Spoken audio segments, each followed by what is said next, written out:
अब हम कर रहे हैं एनसीईआरटी के इंटेक्स क्वेश्चन। 2 क्लोरो स्ट्रक्चर बनाना है, 2 क्लोरो 3 मिथाइल पेंटेन। सबसे पहले पेंटेन तो 5 कार्बन। अब देखो ये 5 कार्बन मैंने ऐसे बना दिए हैं, आपको हाइड्रोजन बराबर बनाने पड़ेंगे। टेट्रावैलेंसी ऑफ कार्बन का ध्यान रखना पड़ेगा, टेट्रावैलेंसी और कैटिनेशन। एक कार्बन 4 बॉन्ड बनाएगा, टेट्रावैलेंसी ऑफ कार्बन, और कार्बन कार्बन के बीच कोई नहीं आएगा, मतलब catenation property of carbon. Pentane 5 carbon, 1 2 3 4 5, 2 पर क्लोरो, ये 2 पर क्लोरो, 3 पर मिथाइल, ये 3 पर मिथाइल। हाइड्रोजन लगा दो, CH3 CH CH CH2 CH3। Cyclohexane बना दो, साइक्लोहेक्सेन 1 2 3 4 5 6 नंबरिंग भी कर दो। 1 क्लोरो 4 इथाइल, लो 1 chloro 4 ethyl C2H5, 1 chloro 4 ethyl cyclohexane. 4 tertiary butyl 3 iodo heptane. Word root को पकड़ो, 3 4 5 6 7, 1 2 3 4 5 6 7। 4 टर्शरी ब्यूटाइल, टर्शरी ब्यूटाइल ये होता है, 3 आयोडो ये होता है आयोडीन। फिर उसके बाद ब्यूटुइन, 1 2 3 4, ब्यूटुइन ये हो गया। 1 4 डाइब्रोमो ये लग गया, हाइड्रोजन बना देना, CH2 CH CH CH2। फिर उसके बाद बेंजीन बना दो, बेंजीन नंबरिंग कर दो, 1 2 3 4 5 6। बताओ क्या लगाना, 1 पर ब्रोमो, ये लग गया 1 पर ब्रोमो। 4 पर सेकेंडरी ब्यूटाइल, 4 पर सेकेंडरी ब्यूटाइल। 2 पर मिथाइल, ये लो 2 पर मिथाइल।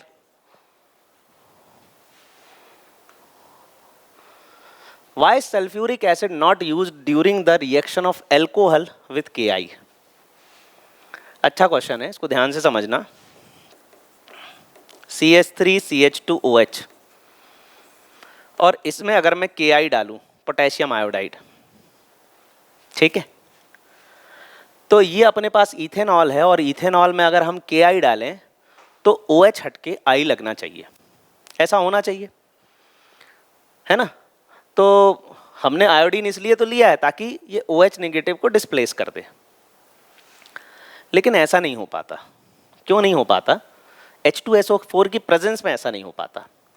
जब H2SO4 आता है तो वो I माइनस को ऑक्सीडाइज करके I2 में कन्वर्ट कर देता है, और इससे क्या होता है, देखो ये I माइनस है, इसमें -1 चार्ज है, 2I पे -2 चार्ज है, यहां पर 0 चार्ज है, तो इसका क्या हो गया, ऑक्सीडेशन। I माइनस को I2 में कन्वर्ट कर दिया। अब ये I माइनस इस OH को डिस्प्लेस करके उसकी जगह लग नहीं सकता है। तो हम रिएक्शन जो कराना चाह रहे थे, हम जो आयोडो इथेन बनाना चाह रहे थे, वो नहीं बन पा रहा है। क्यों? बिकॉज सल्फ्यूरिक एसिड ऑक्सीडाइजेज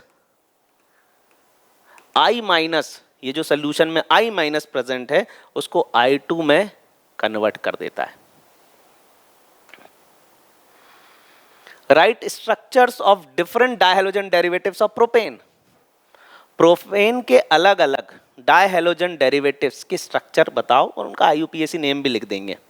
चलो प्रोपेन है, 2 हेलोजन दिए हैं, कोई भी 2 ले लो। ये देखो, पहला 1 डाइब्रोमो प्रोपेन, 1 2 डाइब्रोमो प्रोपेन, ये एक ही कार्बन पे 2 हेलोजन जेम डायहेलाइड, आजू बाजू वाले पे विसिनल डायहेलाइड।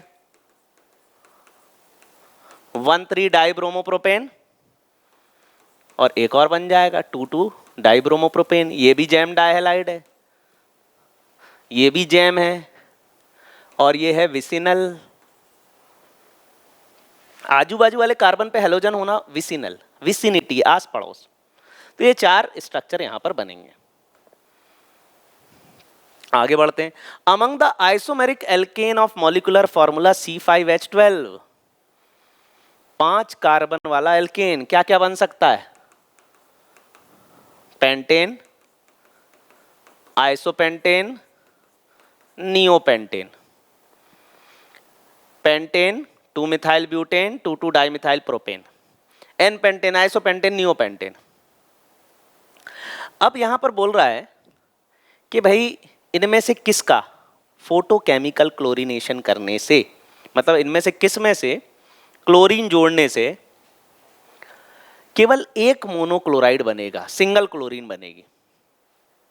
देखो यहां पर अगर आप क्लोरीन जोड़ने जा रहे हो तो यहां पर 3 मोनोक्लोराइड बन सकते हैं, एक ये बन सकता है, एक ये बन सकता है, एक ये बन सकता है, 1 क्लोरो, 2 क्लोरो, 3 क्लोरो। तो यहां तो 3 बनने वाले हैं। यहां पर देखो एक बार क्लोरीन यहां जुड़ सकता है, 1 क्लोरो 2 मिथाइल, यहां जुड़ा तो 2 क्लोरो 2 मिथाइल, यहां जुड़ा तो 2 क्लोरो 3 मिथाइल। नंबरिंग यहां से हो जाएगी क्योंकि क्लोरीन यहां से पहले आएगा अल्फाबेटिकली। 1 क्लोरो 3 मिथाइल, तो यहां पर 4 आइसोमर बन सकते हैं, यहां 3 बन सकते हैं, लेकिन यहां पर सिर्फ एक बनेगा। तो देखो सिंगल मोनोक्लोराइड का आंसर ये है नियोपेंटेन। 3 आइसोमेरिक का आंसर ये है एन पेंटेन, और 4 का आंसर सॉरी ये है आइसोपेंटेन। आइसोपेंटेन में 4 आइसोमर बन सकते हैं। Draw the structure of major mono halo product in each of the following reaction. SOCl2, देखो 4 रिएजेंट है, PCl3, PCl5, SOCl2, HCl।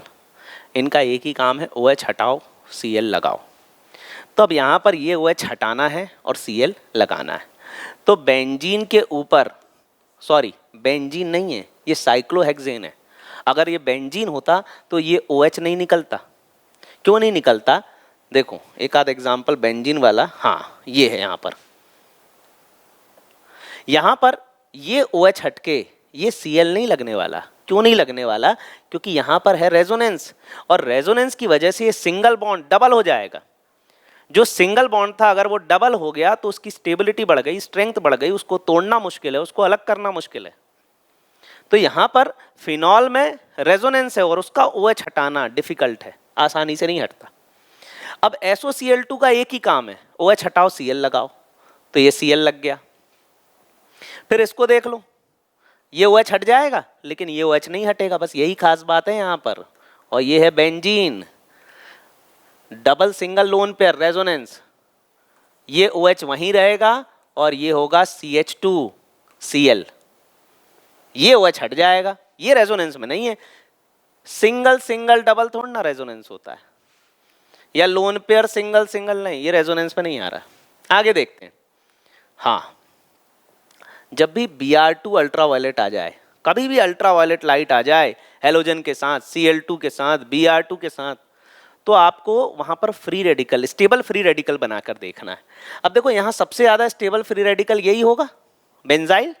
तो कुछ नहीं करो, एक हाइड्रोजन हटा के यहाँ ब्रोमीन लगा दो बेंजीन पर, ये CH, ये Br, ये CH3, ये NO2।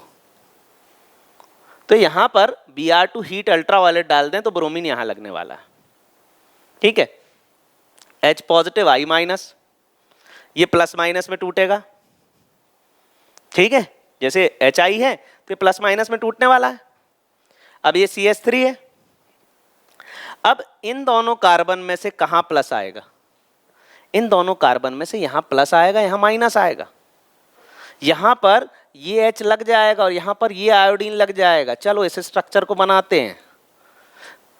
देखो यहां तो डबल बॉन्ड था, यहां डबल बॉन्ड तोड़ दो, HI HBr HI जोड़ दो। लेकिन Br2 अल्ट्रावायलेट में ऐसा नहीं है, वहां फ्री रेडिकल मैकेनिज्म है और यहां डबल बॉन्ड तोड़ना है आपको। एल्कीन में जो पाई बॉन्ड होता है ना, वो सिलेंड्रिकल होता है, सिग्मा को कवर करे हुए। अब सिलेंड्रिकल होता है तो उस पर अटैक भी पहले होता है, क्योंकि सिग्मा से पहले वो आ जाता है। तो पाई बॉन्ड जहां पर भी है वहां पर एडिशन रिएक्शन आसानी से हो रही है। ये यहां H लग जाएगा, यहां I, ये CH3 यहीं लगेगा, आयोडीन भी यहीं लगेगा। जिस कार्बन पे मिथाइल है उसी पर आयोडीन है। Br2 अल्ट्रावायलेट, इनमें फ्री रेडिकल स्टेबल, या तो ये बना लो या तो ये बना लो। लेकिन उसने क्या बोला है? मोनो हेलो प्रोडक्ट, तो एक ही हेलोजन लगा दो, ये डबल बॉन्ड वहीं रहेगा और यहां लग गया bromine. Free radical, stable free radical बनाकर देखना है। ये देखो, ये प्लस ये माइनस, ये प्लस ये माइनस, फ्रिंकल-स्टीन रिएक्शन है। NaBr निकल जाएगा और I लग जाएगा, CH3CH2I।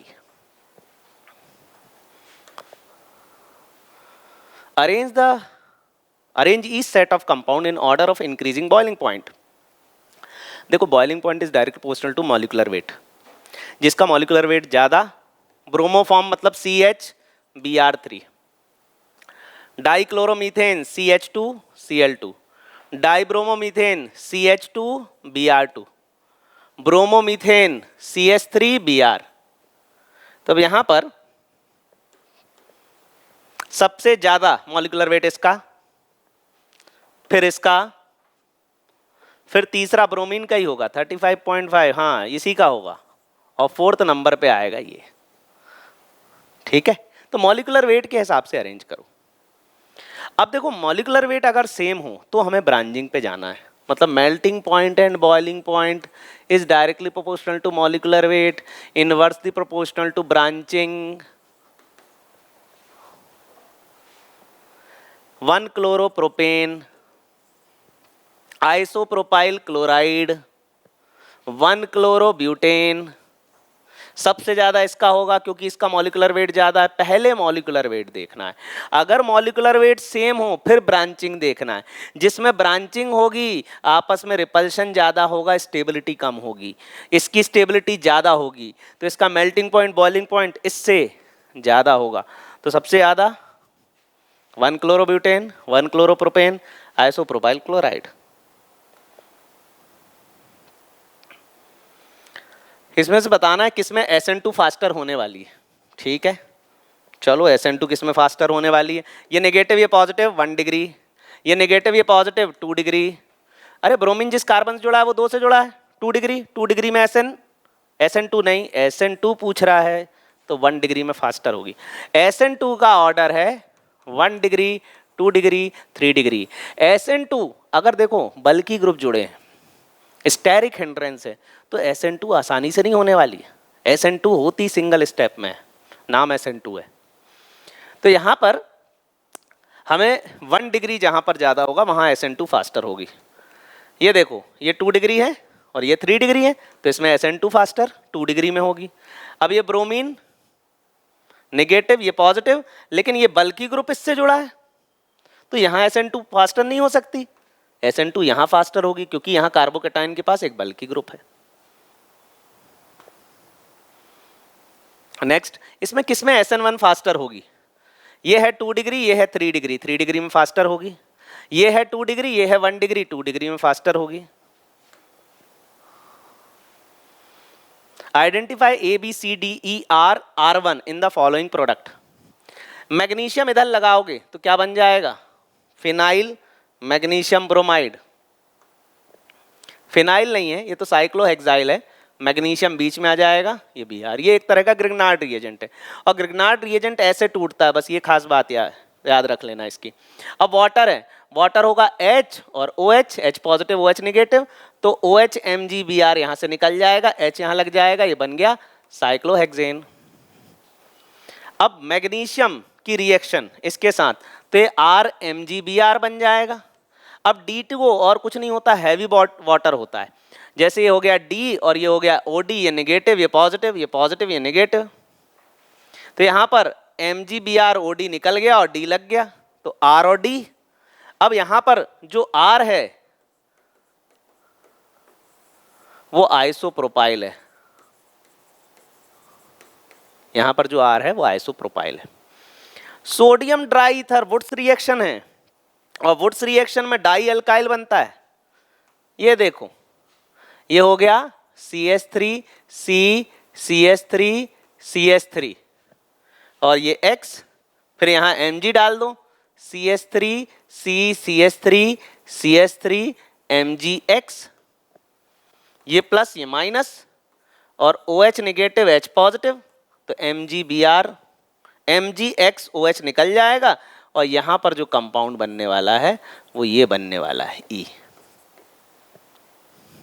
ठीक है, ये वुड्स रिएक्शन है। वुड्स रिएक्शन में क्या होता है, देखो दो एल्केन, जैसे RX है फिर दूसरा RX है, और ट्वाइस Na के साथ ट्वाइस NaX निकल जाता है, और R सिंगल बॉन्ड R बन जाता है, तो जरूर यही R रहा होगा, इसी का डाई अल्काइल हो गया ये। ठीक है, तो ये अपने इंटेक्स क्वेश्चन हो गए, और एग्जाम्पल्स हो गए।